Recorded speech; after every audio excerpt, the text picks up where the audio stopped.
नमस्कार मित्रांनो, या व्हिडिओमध्ये आपण नीट 2024मध्ये महाराष्ट्रामध्ये प्रायव्हेट BMS कॉलेज किती मार्क्सपर्यंत मिळू शकतं, म्हणजेच expected cut off private BMS कॉलेजसाठी किती राहू शकतो, तर याबद्दल आपण या व्हिडिओमध्ये माहिती पाहूयात. तर हा एक्सपेक्टेड कट ऑफ असल्यामुळे या कट ऑफमध्ये बदल होऊ शकतो, तर याची नोंद घ्यावी. तर ओपन कॅटेगरीमधील विद्यार्थ्याला 335 प्लस मार्क्सपर्यंत प्रायव्हेट BMS कॉलेज जे आहे तर ते भेटू शकतं.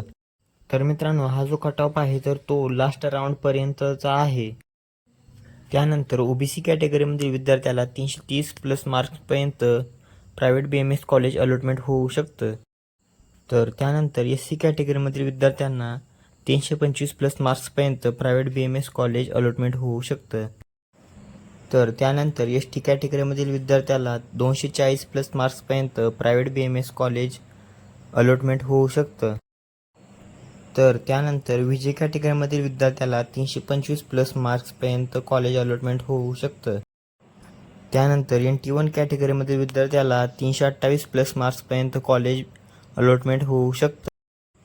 त्यानंतर NT2 कॅटेगरीमधील विद्यार्थ्याला सुद्धा 328 प्लस मार्क्सपर्यंत तर त्यानंतर NT3 कॅटेगरीमधील विद्यार्थ्याला सुद्धा 328 प्लस मार्क्सपर्यंत कॉलेज अलॉटमेंट होऊ शकतं. तर मित्रांनो, या व्हिडिओमध्ये आपण महाराष्ट्रामध्ये नीट 2024मध्ये प्रायव्हेट BMS कॉलेजचा एक्सपेक्टेड कट ऑफ आपण या व्हिडिओमध्ये पाहिला आहे. तर हा कट ऑफ बदलू शकतो. तर या व्हिडिओमध्ये आपण इथेच थांबूया. धन्यवाद.